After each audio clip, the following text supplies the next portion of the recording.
Okay, so we're talking about Christ in the tomb, Christ entombed. Why am I talking about this? Well, because yesterday, according to my calendar, was the Passover. It says here that the Passover was, according to the Roman calendar that we're on, I believe it's called the Gregorian calendar. The Roman Gregorian calendar that we're on says that the Passover was yesterday. So yesterday was the Passover. And so, as far as I know, when I read the Bible, it said that Jesus Christ was killed by the rabbis on the Passover. So that means today is Sunday following the Passover. Today's the 13th of our Gregorian calendar in April.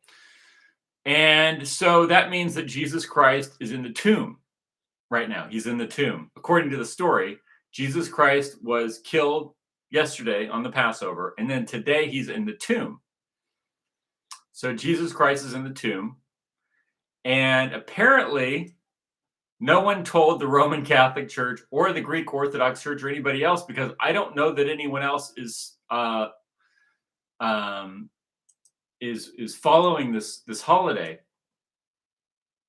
Because I've got a Catholic church not too far from me, and there were a bunch of Catholics coming out there. But when I look at my calendar, it says Palm Sunday. It says today is Palm Sunday on my iMac calendar because I've got an Apple Mac computer. And according to my stupid calendar, it's my stupid Gregorian calendar. It says that today's Palm Sunday. What does that mean, Palm Sunday? Let's look it up. I don't even know. What is Palm Sunday? Let's see how far off these people are. Palm Sunday meaning.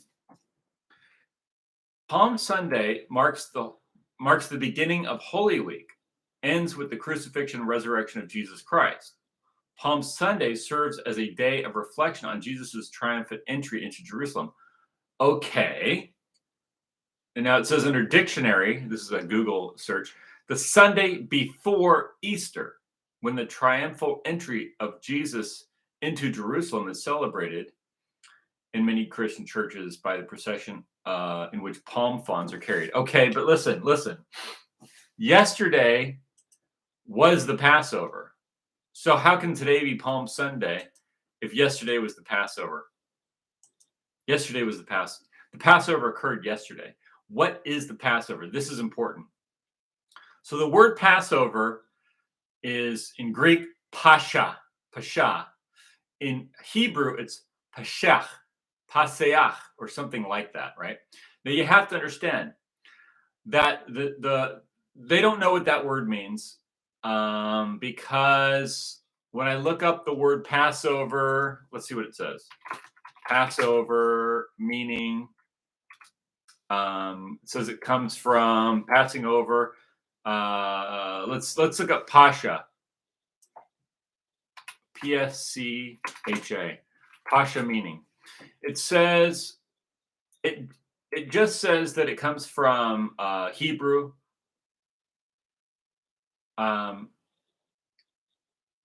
Let's see what the Hebrew is. Pesach. That makes sense. Pesach. Understand something. Ah is moon. Ah is moon.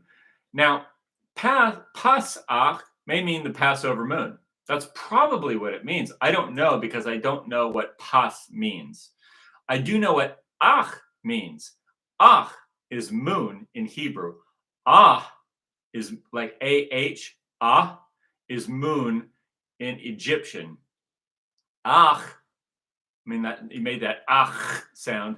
That's the moon in Hebrew. Now, if you go to the dictionary, if you go to Google and you search, how do you say moon in Hebrew? It'll say yarach. But the only part of that word yarach, which is moon, is ach.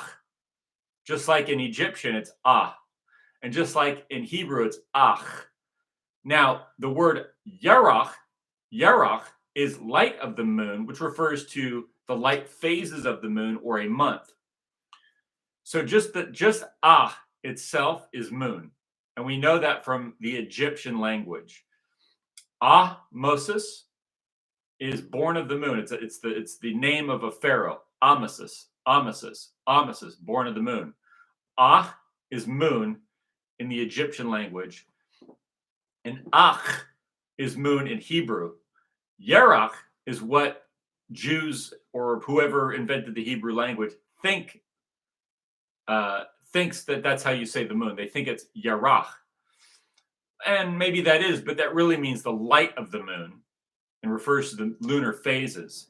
Pesach literally has the word Ach in it, which is moon, and Pesach probably means the Passover moon or something to that effect. I don't know what Pas really means, but I assume that it means Pasach is the moon that passes over after the spring equinox. It's the first full moon of the moon phase following the spring equinox.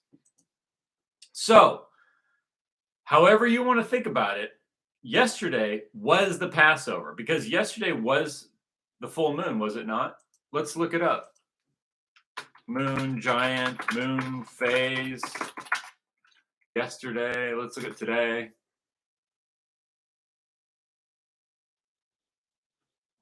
Moon phase calendar, moon phase for tonight. Moon phase calendar. Let's go to that one.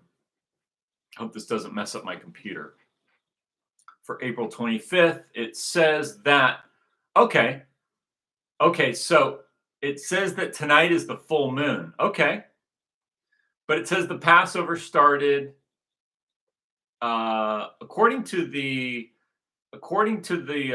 calendar that I have on my Gregorian calendar. It says the Passover started yesterday, which kind of makes sense. Because it's kind of like, it's not a 1-day thing. It's like a 3-day thing. So the Friday before Passover, or maybe however you want to put it, if it's supposed to be on the full moon, then that would be today. But if it was the day before the full moon or close to the full moon, it would have been yesterday. However you want to put it, it has to do with the full moon. Now, I believe they count the days. So they count, I think it's like supposed to be it would be the, I don't know how many days that is. It's about 14 days in, I believe. I think it's supposed to be the 14th. That's how they calculate it. That's how they calculate it. So anyway, the Passover, tonight is a full moon. And so the Passover relates directly to the lunar cycle. And that's obvious. So here's the thing. Why is the Roman Church celebrating today as Palm Sunday? It has nothing to do with anything. So all I'm saying is, when you disconnect yourself from the natural calendar, you've disconnected yourself from the original religion of Israel.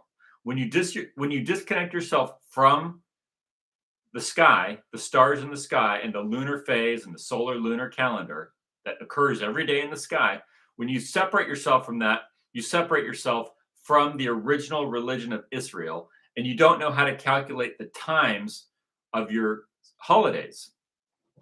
And that seems to be the case with the Roman Church and the Eastern Orthodox churches as well. None of them seem to be connected to the natural calendar, which is God's calendar, which is how you tell time in the Christian Israelite religion. If you don't know that, then you've already separated yourself from the fabric of the religion, which is how to use the stars and the planets and the moon to tell time. So there was I called this video live stream the Order of the Solar Temple, because this has to do with a group called the Solar Temple, what I'm telling you. And I could say that I am a descendant of that order, even though I never joined it, but I'm a remnant of it, even though I was never there. But I'm still a remnant of it, just because they were all killed. They were all killed. And this is what got me to thinking about them, is the Order of the Solar Temple. The Order of the Solar Temple. We were told that they committed suicide, which is idiotic because they weren't a suicide cult. In fact, quite the contrary. Quite the contrary. They were, in fact, a group of people trying to restore the natural order according to the stars and the planets and the original religion of the Israelites. They were trying to restore the original religion of the Israelites, and they were killed for it. They were killed for it. The Order of the Solar Temple. They were killed for it. They call them a cult. They said they said they committed suicide. None of that's true. They were killed. They were murdered. They were murdered. And that's how serious this stuff is when you get when that's how serious this stuff is when you really start to create some kind of organization that well, let's see what it says here. The Order of the Solar Temple, or Ordre du Temple Solare, or simply the Solar Temple, was a religious movement and secret society. It wasn't a secret society. It wasn't a secret society. It was an open society. Actually, it was a completely open. It just wasn't open to everybody. But they weren't secret. That's the thing. They were telling secrets. It wasn't a secret society. They weren't hiding what they were doing. They were telling everybody the truth. That's what got them killed. That's what got them killed. They didn't commit suicide. They were murdered. Okay, I'm not going to repeat what Wikipedia says about them because it's biased, because it's repeating slander and defamation against a group of people that were murdered. So I'm not going to read to you what Wikipedia says because it's slander and because it's defamation against people that were murdered. And that's what Wikipedia is doing in this article. But so Wikipedia lies and says they committed suicide, which they didn't. It does call them a Neo-Templar order, which is correct. They were a Neo-Templar, but that's why they were murdered. See, it says a Neo-Templar order claiming to be a continuation of the Knights Templar and incorporated an eclectic range of beliefs with aspects of Rosicrucianism, Theosophy, and New Age ideas. Sort of. I mean, it was actually more simpler than that. It wasn't that they were incorporating New Age ideas. It's that they were just orienting themselves around the original religion of Israel, which came from Egypt, which is not owned by the Roman Catholic Church and which isn't owned by the rabbis. It's just the Son and the 12. And that's why they were killed. That's why they were killed. That's why they were murdered. That's why they were murdered by the intelligence services, by what's that group that runs the Interpol? They were murdered by Interpol. They were killed by Interpol, and then their deaths were broadcast on television by Interpol and lied about and said they killed themselves when they didn't. They did not. They did not kill themselves. That is a lie. It says it was led by Joseph D. Mambro and Luc Jouret. Its spokesman and second in command was founded in 1984 in Geneva, Switzerland. Right. D. Mambro, a French jeweler and esotericist with a history. I'm not going to read what they say about him. This is all defamation. I'm going to read you the good parts. D'Ambro had founded several past esoteric groups, previous affiliation with a number of organizations, the Pyramid, the Golden Way Foundation. He was kind of into the New Age stuff.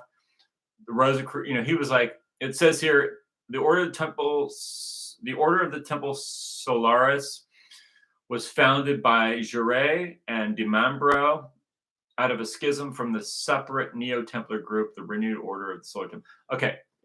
Renewed Order of the Temple. Gotcha. So anyway, I don't want to read you too much because there's a lot of slander and there's a lot of defamation of people that were killed. And I'm not going to repeat it. And there's a bunch of bullshit lies. They just lie about them. Okay. Its members were largely affluent former Catholics, right? They were former Catholics. They had left Catholicism, and they had started their own order, which was oriented around the Sun and the 12. And they were being investigated. They were being harassed by the media, by the courts, and eventually they were killed.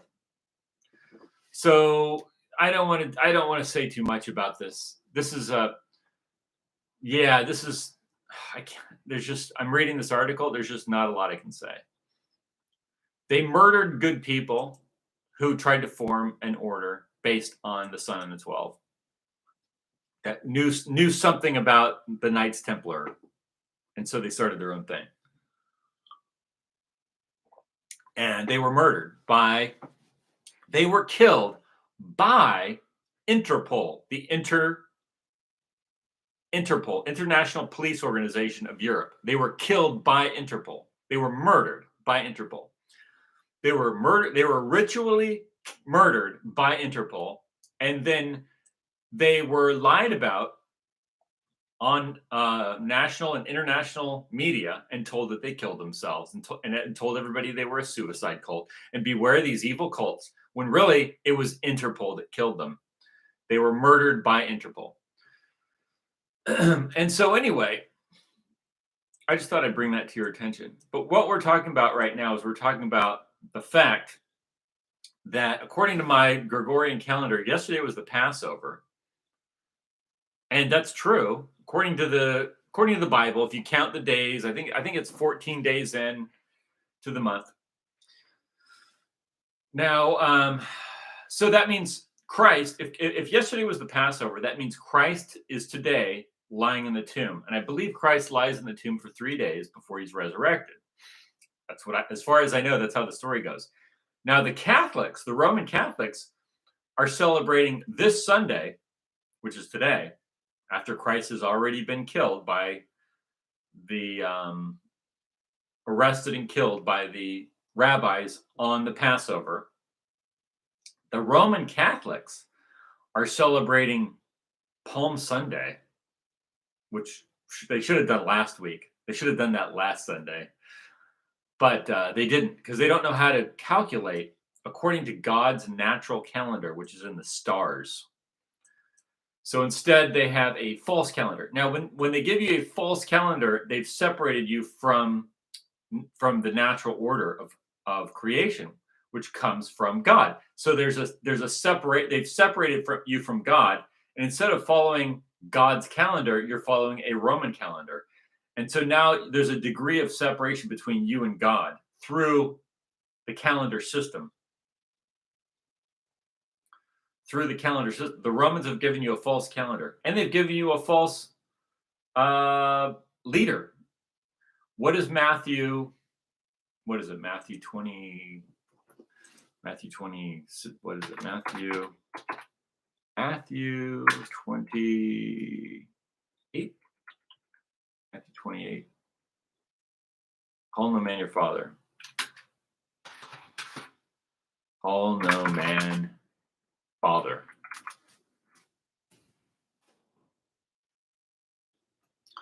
Matthew 23:9. Sorry. Do not. I like the King James version. I don't like that version. Call no man your father upon the earth, for one is your Father, which is in heaven. Right? So you're going around calling the Pope your father. You're going around following a false calendar, which is totally separate from the natural calendar which exists in the sky, which is God's calendar. So you've separated yourself from God's calendar, and instead of calling the Logos your guide, you're calling the Pope your father. He's not your father. He's not your father. And the Roman calendar is off. It's always off.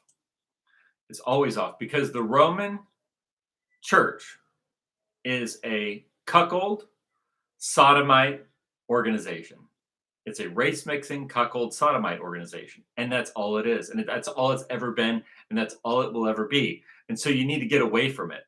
and you need to go back to God's calendar, which nobody can take away from you, and no one can supplant because it's in the sky. No one can destroy that. So it's right there for you to have forever. And that was kind of the message of the solar temple. And that's why they were murdered. That's why they were murdered. That's why they were killed by Interpol. By Interpol, the same people that run the European Union. So anyway, now Passover, like I said, appears to mean, well, it's got the word ach in Hebrew, Pasach, or Pasach. Ach is moon. Pass, I don't know what that means. I assume it means the passing over of the moon, I guess. And Jesus Christ, as of today, because yesterday was the Passover, I believe that's when. Let's look at when. Let's see passages. Bible, Jesus killed on Passover. What are we talking about here?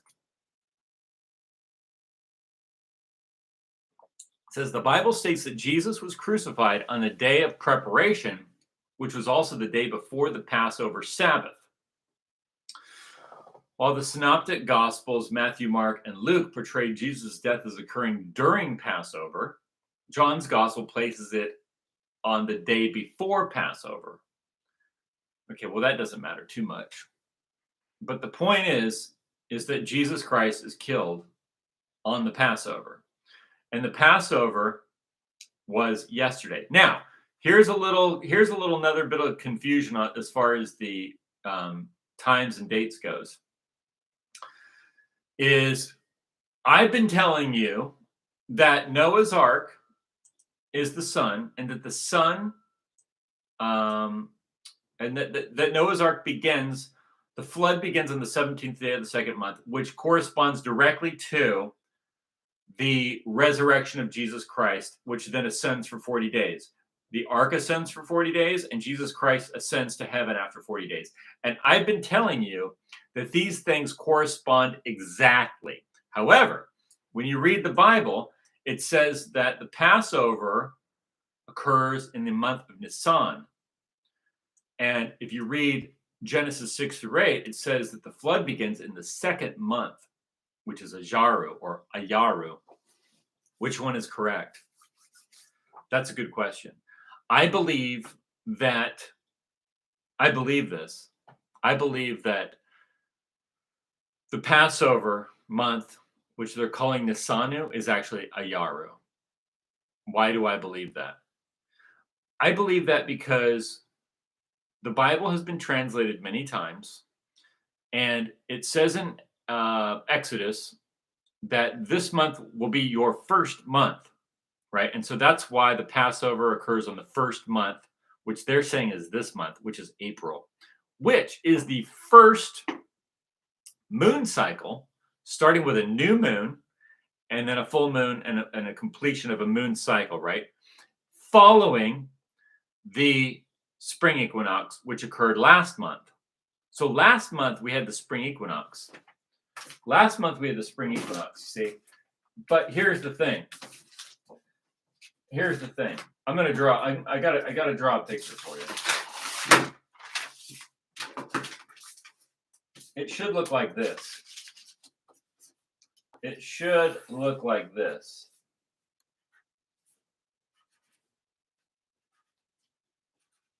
See, it should start here. Can you see this? See the top of that circle? That should be the spring equinox, which happens in March.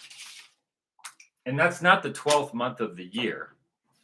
That can't be the 12th month of the year. That has to be on a lunar solar calendar. That should be the first month, and it's the first month in the Greek, and it's the first. See the month, the springs. Okay, winter ends and spring starts in March, and there is a new moon that occurs at that time, and within that new moon occurs the spring equinox. That's why I'm saying that this should be the top of that circle should be Nisanu. Now, the first new moon that occurs after the spring equinox is the second month, I believe.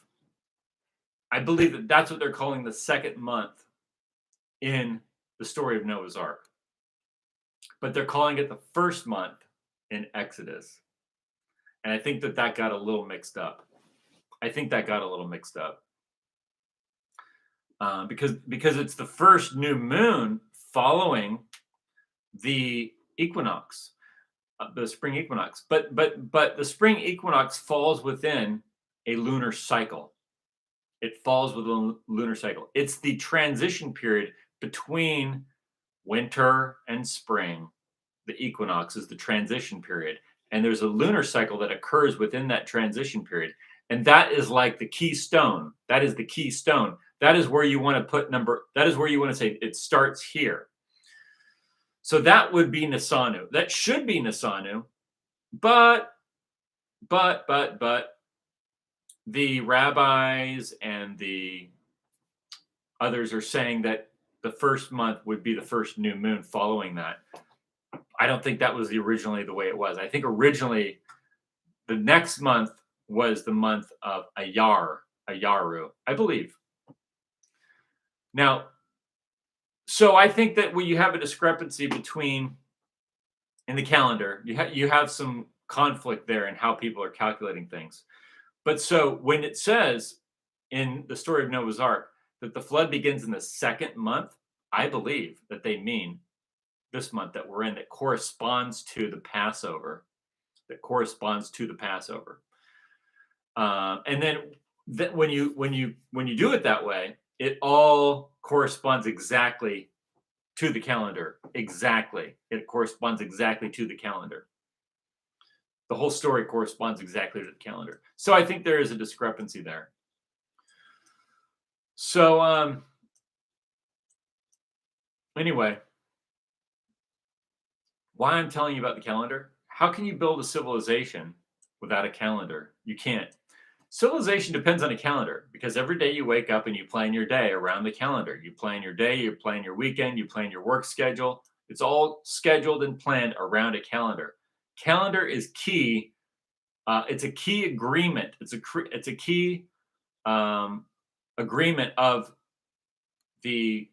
facilitating a civilization. So you can't have a civilization without a calendar. And so if you're going to have a calendar, the calendar that you should use is the one that's based in nature and that comes from God. And that's the calendar of the sun and the moon. And you should follow it exactly.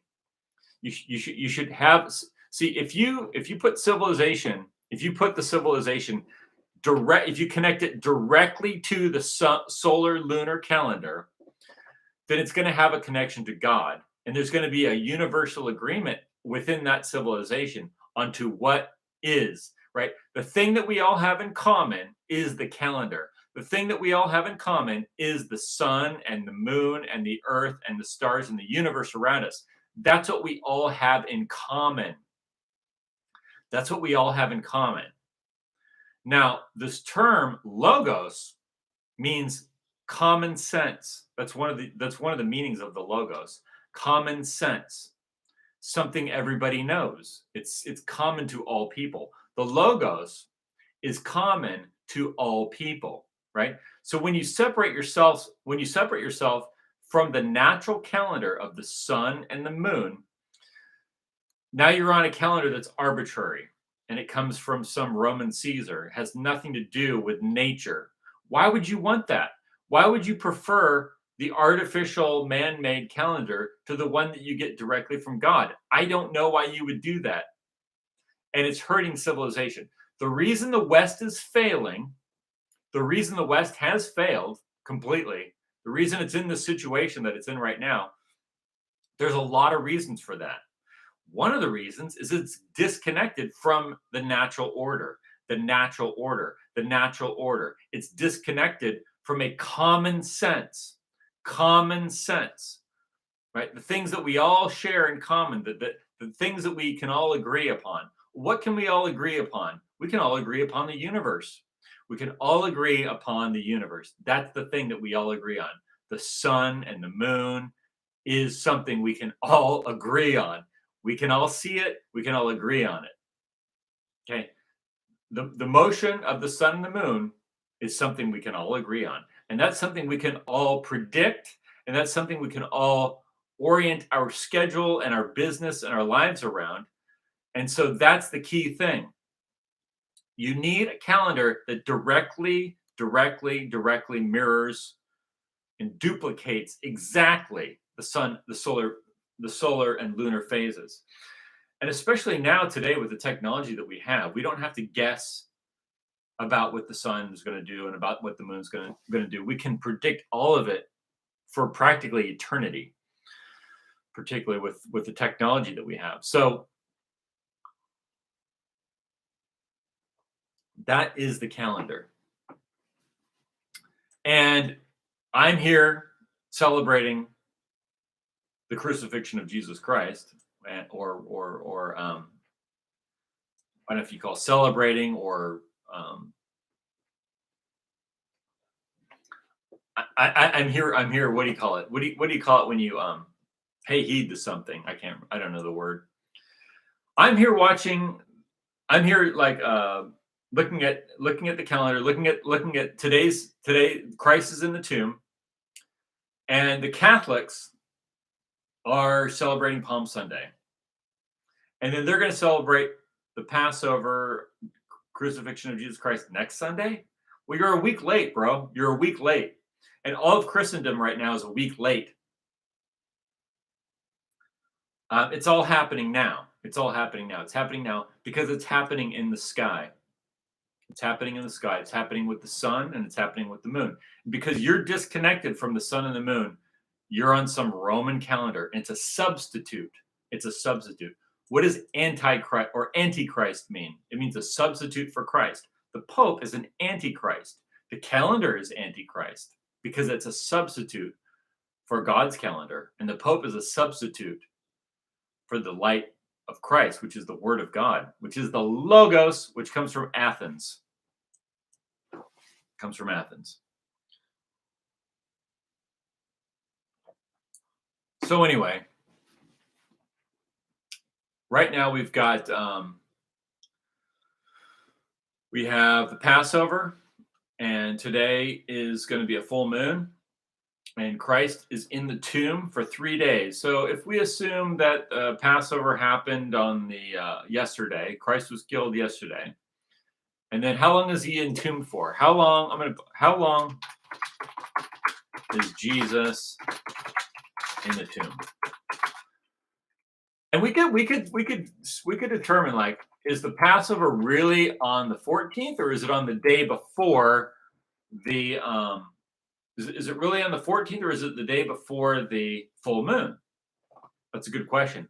I would actually presume they may have gotten that wrong too. It's probably the day just before the full moon. That would probably be the day that would probably, in realistic terms, that what would probably be the day of preparation. Although the full moon is kind of a 3-day event. So it's kind of hard to tell. It's kind of hard to tell exactly.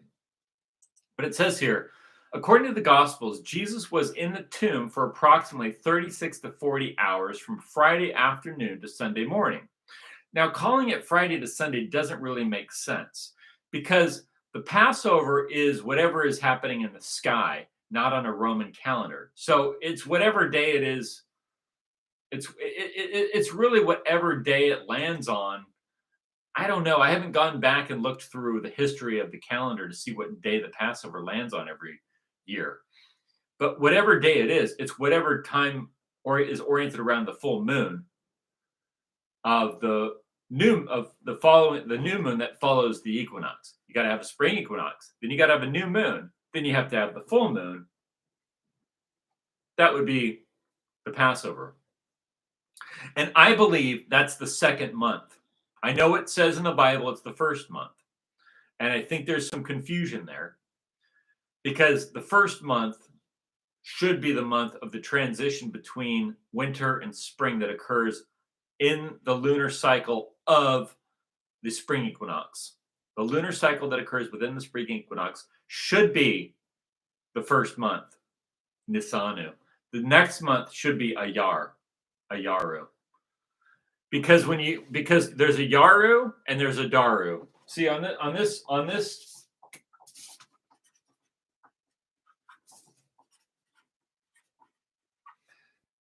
calendar,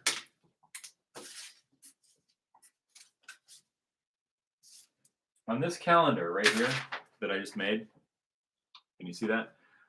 There should be an Ayaru and a Daru, and they're on both sides of the spring equinox month. You see, I don't know what those words mean exactly, but they mean something to the original calendar, a Yaru and a Daru. I don't know what it means exactly. I wish I did, because it would explain it. It would clarify a lot. But they happen on both sides. It's like a circle, and in the middle, the keystone at the top is the month of the spring equinox. So then the first new moon following the spring equinox isn't really the first month. It should be the month of Ayaru. So I think that when they translated the Old Testament, I believe that they got that a little bit off, because they're calling Ayaru the first month, or they're calling Nisanu the first month, but then saying it happens in April. I don't think so. I think it's the second month. I think the Noah's Ark story is correct, and that we're in the second month right now. This is considered the second month. Who knows how they wrote it? I don't know. This is why you want to follow God's calendar and not men, because men are fallible. Men can make mistakes when calculating this, when translating things. I don't know. I might be wrong. I might be right. But you know what? It doesn't really matter. What matters is the natural calendar. That's the thing that you want to correspond your events to, if you want to practice these. If you want to build a civilization, you have to have a calendar. What does it say? It says, how long was Jesus in the tomb? It says according to the Gospels, he was in the grave for 3 days. So if we say that 3 days and 3 nights. So if he was killed on the Passover, and we're assuming that was yesterday. So he was killed yesterday, and then he was put in the tomb that night. So then today would be 1 day. Tomorrow would be 2 days. And then Tuesday would be 3 days. And then he's resurrected on the third day. Let's see.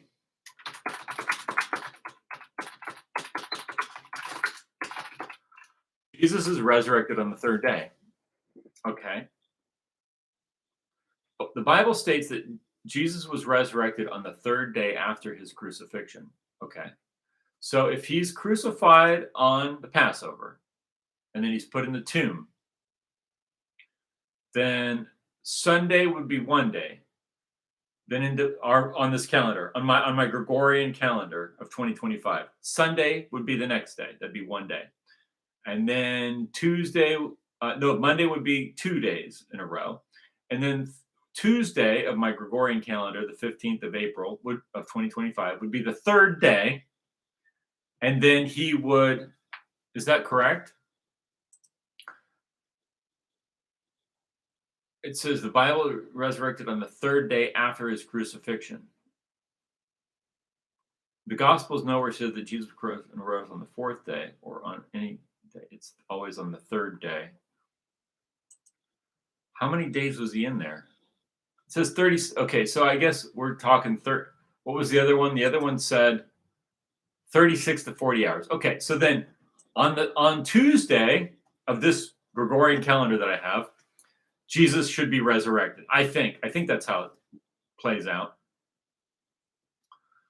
And if you go by the story of Noah's Ark, as I assume it was intended, that this month of April is assumed to be the second month in the story of Noah's Ark. This is the day the flood starts, and the ark then begins to rise for 40 days into the rise up and begin to move. And then Jesus Christ, after he's resurrected for 40 days, he continues his ministry, and then he ascends into heaven after 40 days. So that would correspond to the story of Noah's Ark, if what I'm saying is correct. If what I'm saying is correct. Seems like it would be correct. So anyway, the point is, you have to have, if you're going to have a civilization, you have to have a calendar. You have to have something everyone can agree upon. And the thing that everybody agrees upon, without question, is the universe around you, the sun and the moon. Now, the other thing that everyone can agree on is the logos, which is common sense. It's the closest thing you can get to subjective universal agreement, is the logos. Because you can't get everybody to agree to everything, but the only thing that people should ever be compelled to agree to or believe is the truth. The only thing you should ever compel anyone to believe is the truth. And people have to, if you're compelling people to believe the truth, then they have to discover what the truth is. You can't say, oh, this is the truth, that is the truth, to somebody and make them believe it, because they might not really think that that's the truth. So there's almost a degree of that's where you get that's like a buffer to totalitarian kind of lies, because if you're compelled to believe the truth, that's a very subjective thing. But you can get close to a universal agreement through the logos. The logos is common sense.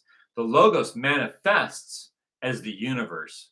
The logos manifests in reality as the universe. See, that's the universe, the logos.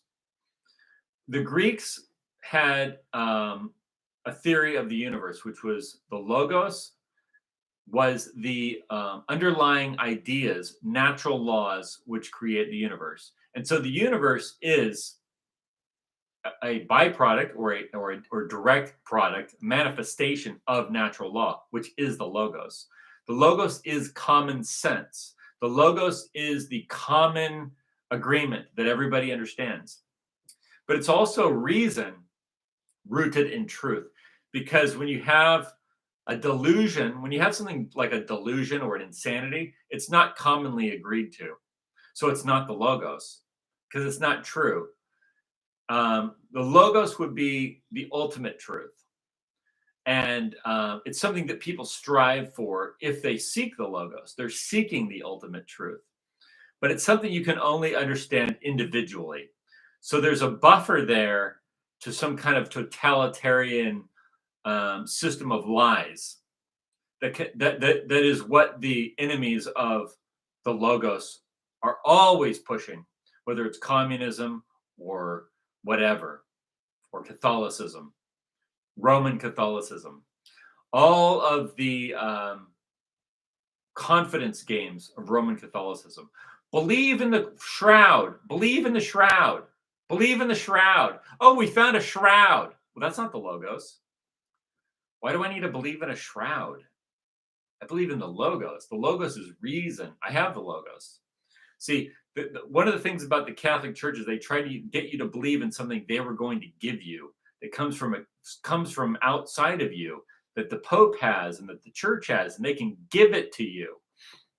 No one can give you the logos. No one can take the logos away from you. The logos is the wisdom of God, which originates from the core of your being. At the center of your own being is the logos. The center of your own being is the logos.